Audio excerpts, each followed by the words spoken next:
So at an individual level, if you have your house on solar panels, if you have an electric car, if you're not printing a lot of pages, and if you're like not traveling by air, so you're not contributing much to the carbon emission, right? There's a famous quote which is also like every journey starts with a single step, and the step needed to be taken in.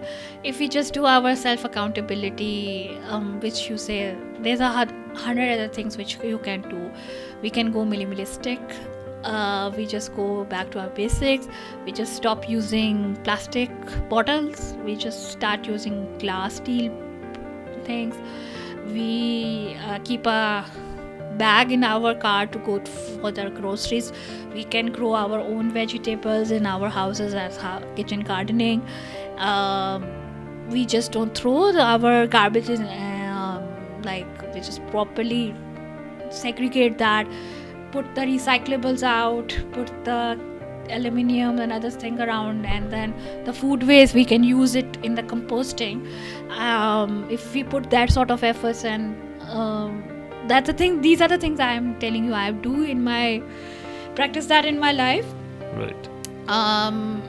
If unnecessary, you just don't take your car out. You can go by bike. If you take a train, and then if you take a bus to a certain destination instead of flight or your own car, that can help, really help. And one of the examples, a practical example, in COVID, when there were no cars on the road, air quality was better in Lahore, and things were working out.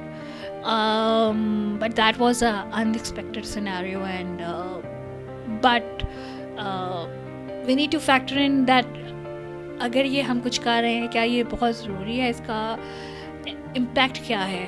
अभी तो नहीं, but Aahista Aahista now people are having air purifiers in their home, but instead of air purifiers you have indoor plants in place. We need to do more plantation around.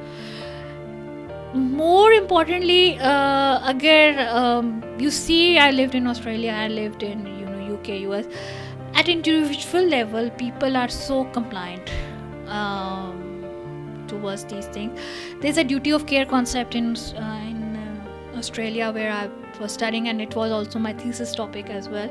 Now it's a criminal offense if you do something, even if you throw a litter on the road. That was a fine was in place, but now they put it like it's a criminal offense. So they are thinking on those lines. So ये सब it's the civic duty of people to the concept of duty of care was around that. So we really need to see these small steps really matters a lot. If you are starting doing it, if I tell you today, if you start practicing it now, your family will follow it as well. Either by command or control, or on one voluntary basis.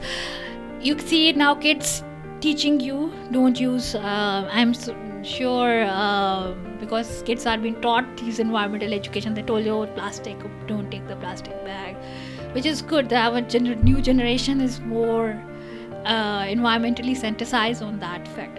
So we really need to do that self accountability. That what we can do. You see more traffic congestion if you take example of smog. Why to bring out cars if there's a problem? Then why just don't schools hours could be adjusted? Why don't like the offices could like we see that we can now work from home. Find those sort of solutions to at least mitigate this or combat this problem.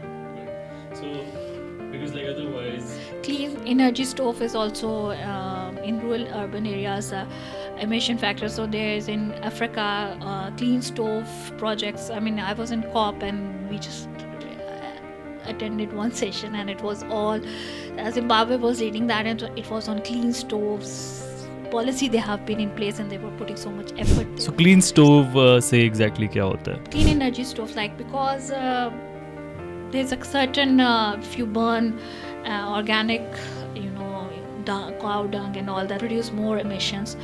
One of the things it was interesting for you to know, like in Tanzania, there's one country in Africa where have zero like they don't allow plastic in their country.